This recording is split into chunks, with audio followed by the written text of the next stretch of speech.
오늘은 아더핑크의 구원 신앙에 대해서 나눔을 가지려고 합니다.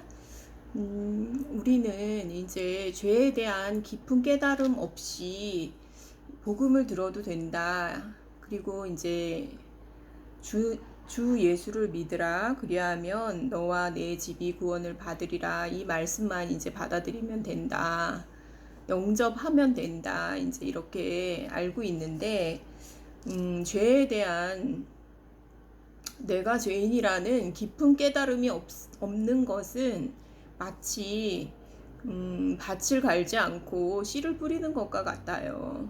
그래서 그 복음의 가치를 알 수 없게 되고, 그리고 그것은 구원을 어렵게 만드는 게 돼요. 오히려 죄에 대한 깊은 깨달음이 있었을 때 구원자이신 예수님을 만나고, 그리고 새로운 피조물이 되면 자연스럽게 거듭난 삶을, 변화된 삶을 살 수 있게 되는 거라는 것이 이제 이 아더핑크의 구원신앙에는 이렇게 자세히 나와 있어요. 그리고 우리가 이제 복음과 율법을 완전히 무슨 정반대의 개념으로 알고 있거나, 이거는 완전히 잘못된 개념이에요. 율법은 정죄와 심판이 있는데요. 율법을 지키지 못했기 때문에 우리가 죄인이라는 것을 깊이 깨달았을 때, 그럴 때 복음이 와야 돼요. 그러니까 그거를 모르고 그냥 복음을 알면, 복음을 접하게 되면, 그리고 이제 예수님을 영접했다, 내가 이제 구원을 받았다 이러면은 그 가치를 모르게 돼요. 복음의 가치를 모르게 되거든요. 그래서 충분히 그 율법 아래에서 충분히 고통을 당해야 돼요, 사람들은. 그래서 그 율법을 충족시키는 방법은 지난 시간에 두 가지가 있다고 얘기를 드렸는데요. 뭐가 있냐면 율법을 지키는 방법이 있고요. 지키면서 오는 이제 고통도 있겠죠. 그리고 이제 두 번째 방법은, 내가 율법을 지킬 수 없는 사람이구나. 그러면 어떻게 하면 되냐면 심판을 받음으로써 율법을 충족시키면 돼요. 죄의 삭은 사망이죠. 그것을 예수님이 십자가에서 대신 이루셨죠. 그 정죄와 심판, 그것을 이제 십자가에서 이루셨잖아요. 그러니까 하나님의 공의가 십자가에서 이루어지거든요.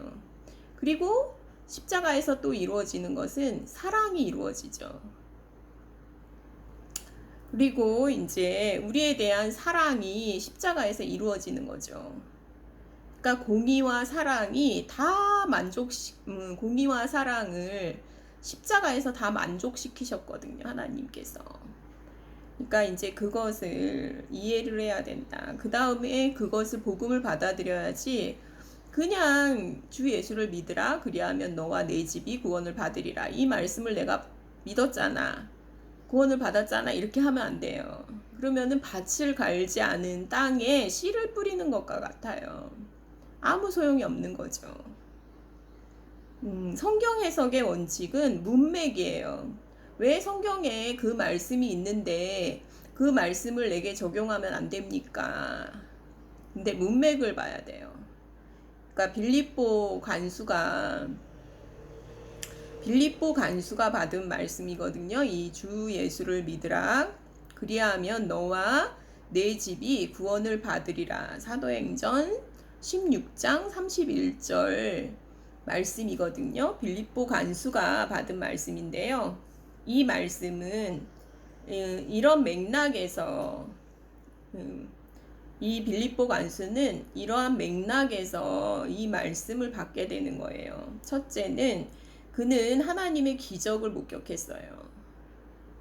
그 이제 죄수들의 묶어놨던 수갑이 다 풀리고 족쇄가 다 끊어져 버리고, 아주 천둥 번개 같이, 그러면서 이제 자물쇠가 다 끊어져 버리고, 그런 하나님의 기적을 목격하고 엄청난 충격을 받아요. 두 번째는 기적을 목격하고 충격을 받았고요. 그리고 그는 마음의 상태가 내가 어떻게 해야지 구원을 받겠습니까? 하는 빛을 원하는 그런 마음의 상태였어요. 그리고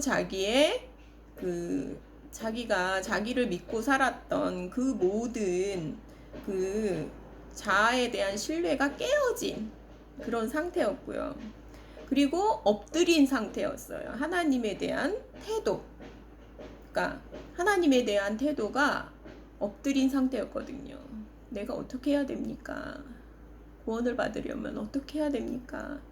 그리고 바울의 그 복음을 바로 받아들일 수 있을 만큼 공경을 하는 하나님에 대한 태도가 있었거든요.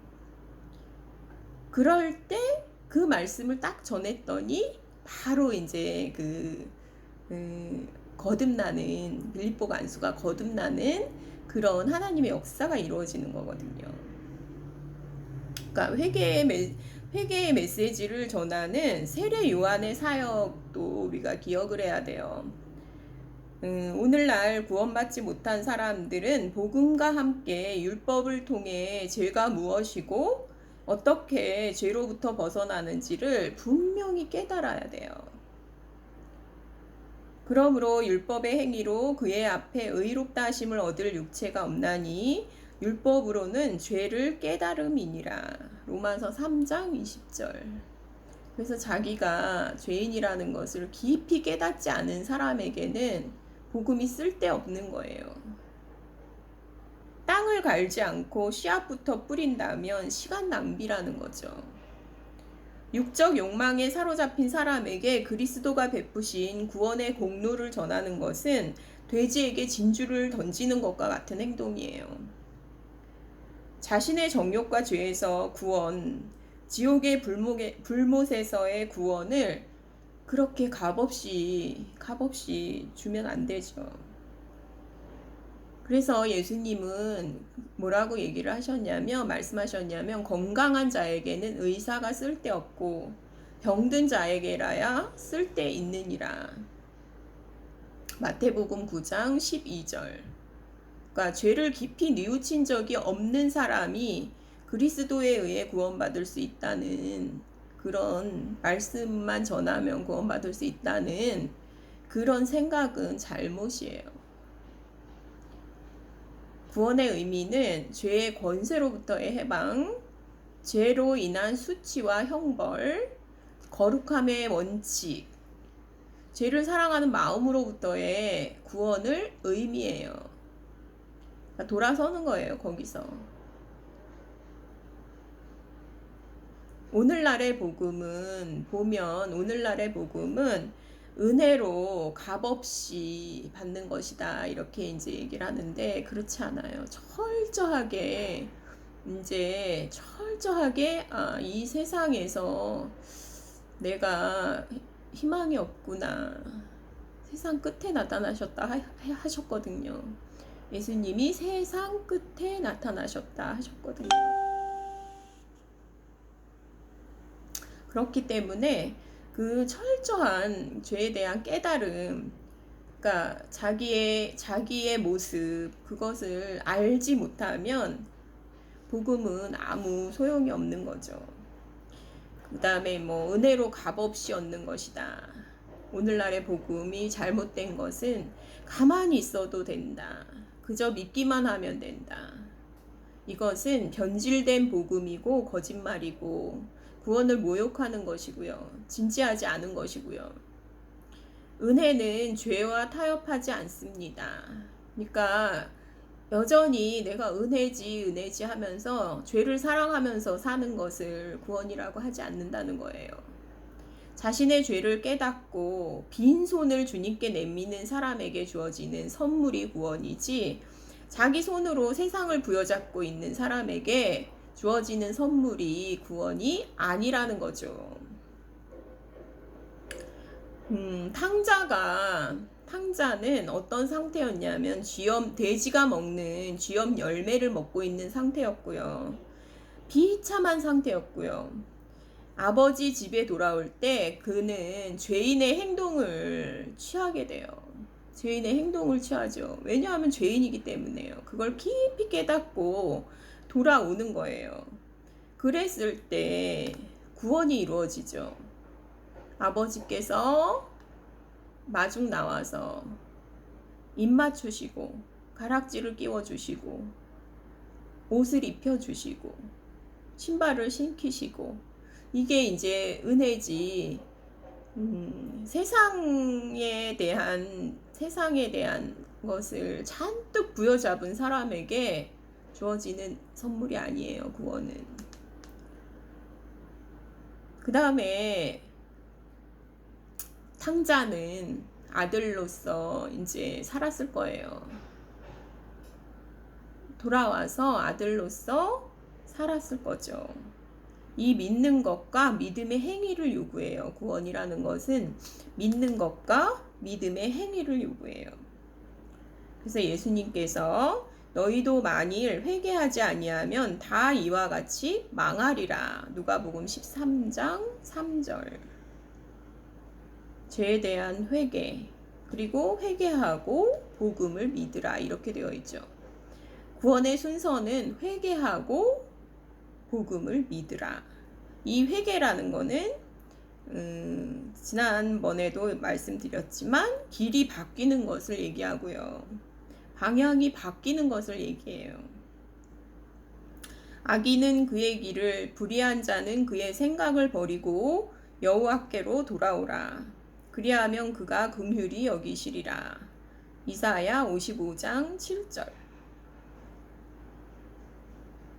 주님은 구원자이시기도 하고요. 주님이시기도 하고 구원자이시기도 하죠. 그러니까 은혜만 강조하고 그분의 은혜만 강조하고 그 세상을 부여잡고 사는 사람들에게 그렇게 복음을 전하는 것은 그분의 은혜의 가치를 떨어뜨리고 그분을 수치스럽게 만드는 결과가 나와요. 그래서 이제 그 주님에 대한 표현은 뭐라고 되어 있냐면 임금과 구주라고 되어 있어요. 누가복음 1장 46절 47절, 사도행전 5장 31절에는 임금과 구주 이렇게 나와 있고요. 주님과 구원자 이렇게 나와 있어요. 그러니까 베드로후서 1장 11절, 2장 20절, 3장 18절에 이렇게 나와 있어요. 주님의 주권에 복종하지 않는 사람은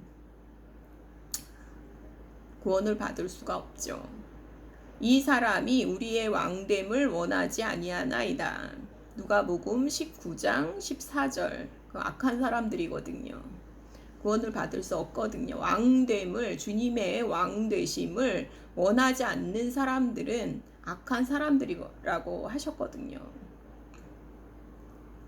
이 시대 우리의 할 일은 열매 없는 어둠의 일에 참여하지 말고 도리어 책망하라. 에베소서 5장 11절. 변질되고 왜곡된 복음을 전하는 자들은 어둠을 전하는 자들이죠. 너무나 많죠. 그리고 너무나 많죠. 진정으로 자신의 죄를 회개하지 않아도 그리스도의 주권에 절대적으로 복종하지 않아도 구원을 받을 수 있다고 주장하는 설교자는 거짓 복음을 전하는 자들이고요. 차라리 아무것도 안 하는 게 낫죠.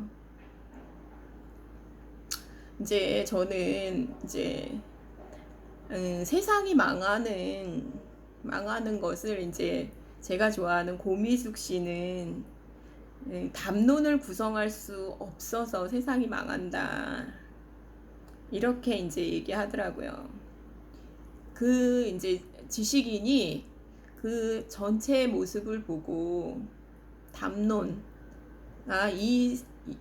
이러한 현상이 왜 일어났는가 하는 그것을 하는 사람이 없으면 우리는 그냥 자기 현실의 문제만 해결하면서 그렇게 살다가 죽을 수밖에 없어요. 담론을 구성할 수 없을 때 세상이 망한다 이렇게 얘기하는 말이 되게 이제 인상적이더라고요. 그러니까 우리가 이제 그 한국인이 그 소멸 국가잖아요. 1위 소멸 국가잖아요.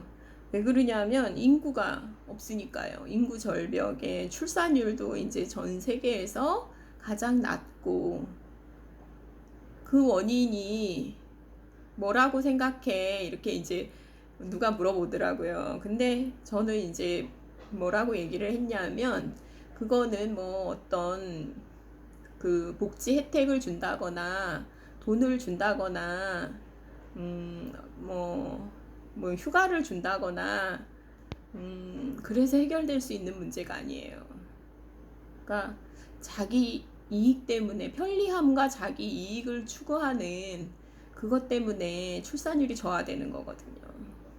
전체적으로 그거를 읽을 수 있어야지 하여간에 대책을 세울 수가 있고, 대책이 너무 늦었다고 볼 수 있죠. 사실은 저는 이제 세상이 망하는 이유를 의인의 수가 부족해서라고 봐요. 그러니까 왜 그러냐면 소돔과 고모라의 그 망하는 것을 보면 의인의 수가 부족해서 세상이 멸망해요. 하나님이 늦춰주시지를 않는 거예요. 거기서도 그때에도 롯밖에 없었거든요. 롯과 그의 딸들, 그 사람들만 구원을 받고 다 죽거든요. 의인의 수가, 그러니까 이제 아브라함과 하나님이 이제 서로 그 저거를 하시잖아요. 말씀을 나누는데, 의인 50명이 있으면 그래도 멸망시키시겠습니까? 하나님이 안 하시겠다 그랬어요. 나중에는 10명까지 내려가요. 근데 없죠. 10명이 없더라고요. 의인의 수가 부족하기 때문에 세상이 멸망하는 거죠. 그러니까 결국은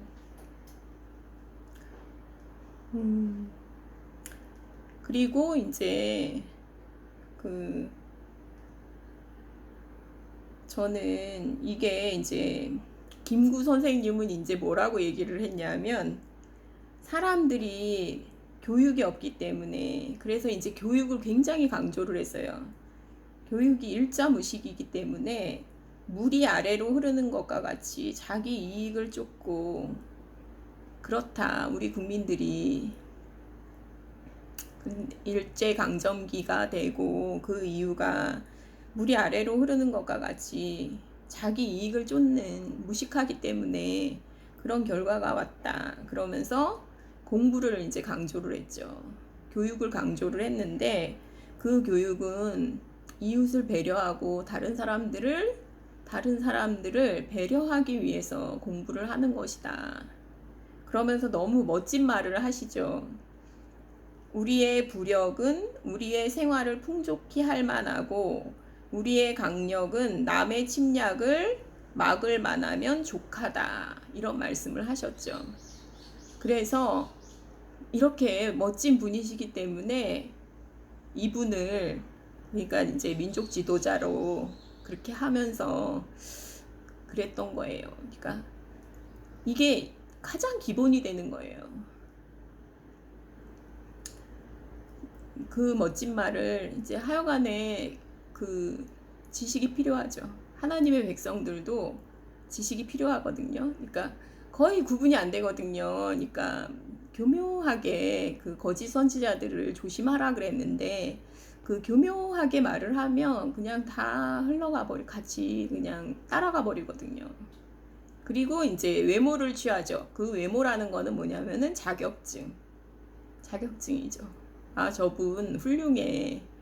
무슨 자격증이 있어. 목사님이야. 이러면서 이제 다 따라가 버리는 거죠. 지식이 많아. 다 그 잘못될 수가 있죠. 자기가 분명히 분별을 해야 돼요. 자기가 스스로. 자기 영혼인데 누구에게 맡겨요.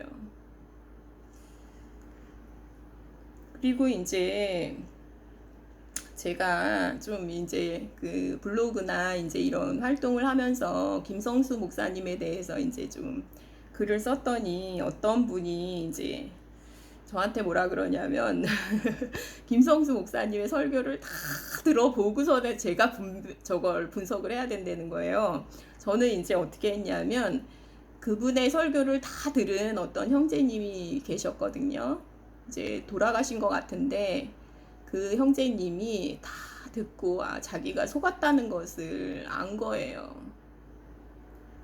그리고 난 다음에 그 이제 자세히 분석하는 것을 진짜 폐암 사기의 형제님인데 3시간 4시간을 그 강연을 해요. 너무나 열정적으로. 그리고 이제 그것을 영상을 통해서 아주 논리적으로 영상도 보여줘 가면서 아주 논리적으로 이렇게 분석을 하고 분별을 하는데 너무나 이제 저는 그걸 들으면 되죠. 제가 왜 그거를 다 들어요? 제가 왜 김성수 목사의 설교를 그걸 왜 다 들어요? 전 5개만 들어도 너무 토할 것 같더라고요. 그리고 너무 그 부정적이고 그 어떤 기운이 오냐면 그 부정적이고 우울하고 우울의 영이에요, 완전히. 그걸 제가 왜 들어요? 근데 내가 그래가지고 이제 제가 그랬어요. 본문에 대해서만 논리적으로 얘기를 해라.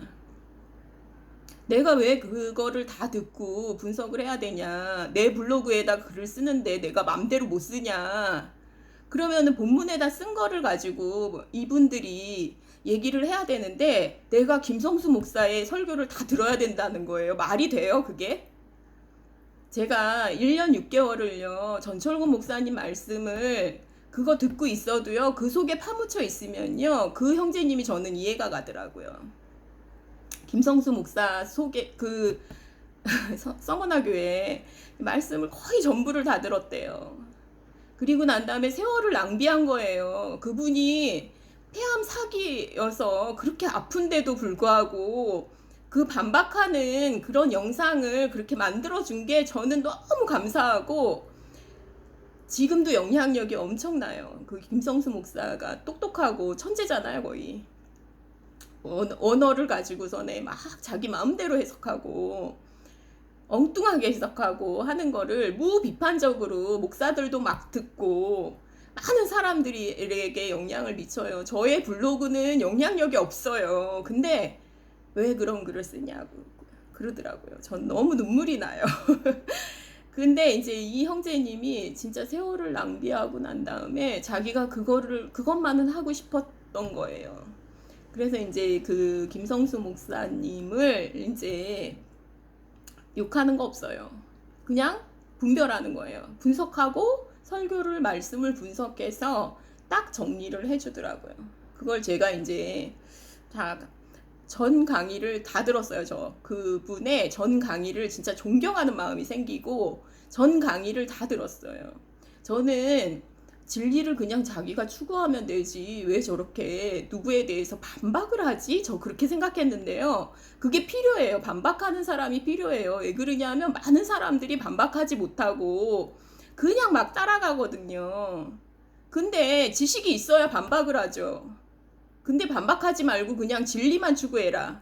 그냥 네가 진리만 추구하면 된다 이렇게 얘기를 하는 거예요. 저 진리만 추구해요. 그런데 그 사람이 잘못된 것을 반박하는 것도 진리예요. 그래야지 누가 하겠어요, 그러면은. 누가 하겠어요. 그래서 그분이 오히려 이해가 되고 제가 예전에는 박만수 형제에 대해서 막 비판하고 막 이러는 형제님한테 왜 그 사람을 반대하는 그런 것만 그렇게 계속하냐 그랬는데 자기가 평생을 그렇게 할 거래요. 평생 자기 목숨을 걸고 그 사람을 왜 그러냐면 안타까웠기 때문에 그러는 거예요. 그 사람한테 속아가지고 그 집단에서 그 헤어나지 못하는 사람들이 너무 안타깝기 때문에 자기는 목숨을 걸고 평생에 걸쳐서 그 사람을 반박하는 거를 하겠다 하는 거예요. 그게 자기 사명이래요. 근데 그 말이 제가 이해가 가고 지금도 그렇고요. 많은 거짓 선지자들이 있고요. 저는 영향력 없어요. 저는 얼마 영향력 없고 목사도 아니고요. 그런데 그게 이해가 되더라고요. 이런 거를 해주는 이분 근데 얼마 남지 않은 생애에 참 시간이 얼마나 귀중해요. 근데 4시간, 3시간, 4시간을 전 존경해요, 정말. 나보고 존경하니? 그래, 저 존경해요. 그분 존경해요. 시간 얼마 남지 않았을 때 얼마나 힘들겠어요. 그냥 정상적인 사람들도 몇 시간 강의를 하려 그러면 얼마나 힘든데. 폐암 4기 환자가 그것을 몇 번에 걸쳐서 다 그걸 보니까 제가 시간 낭비를 하지 않아도 되고, 다 안 그러면 다 듣고 분석을 해야죠. 근데 시간 낭비를 하지 않아도 되고, 여러분도 마찬가지예요. 제가 들었던 것을 분석해 놓은 것을 보면 여러분들도 시간 낭비를 하지 않을 수가 있어요. 안 그러면 그냥 시간 낭비를 30년을 하실 수도 있어요. 그러니까 참 이게 너무 가치 있는 일이고 너무 감사한 일이거든요, 사실은. 그리고 우리가 논쟁을 하고 싶으면 그 본문에 대해서 왜 이게 이렇게 돼 있냐, 자기가 이제 알고 있는 것과 본문에 대해서 토론을 해야지, 그냥 이 사람이 좋다 그리고 그러면서 그냥 편을 갈라가지고 그렇게 싸우는 거는 의미가 없잖아요. 그렇다는 마음이 들고요. 제가 조금 화가 났는데 디모데후서 3장 1절부터 5절까지 읽고 마치도록 하겠습니다. 말세에 고통하는 때가 이르리니 사람들은 자기를 사랑하며 돈을 사랑하며 자긍하며 교만하며 회방하며 부모를 거역하며 감사치 아니하며 거룩하지 아니하며 무정하며 원통함을 풀지 아니하며 참소하며 절제하지 못하며 사나우며 선한 것을 좋아 아니하며 배반하여 팔며 조급하며 자고하며 쾌락을 사랑하기를 하나님을 사랑하는 것보다 더하여 경건의 모양은 있으나 경건의 능력은 부인하는 자니 이 같은 자들에게서 내가 돌아서라. 오늘은 여기까지 하고 마치겠습니다. 감사합니다.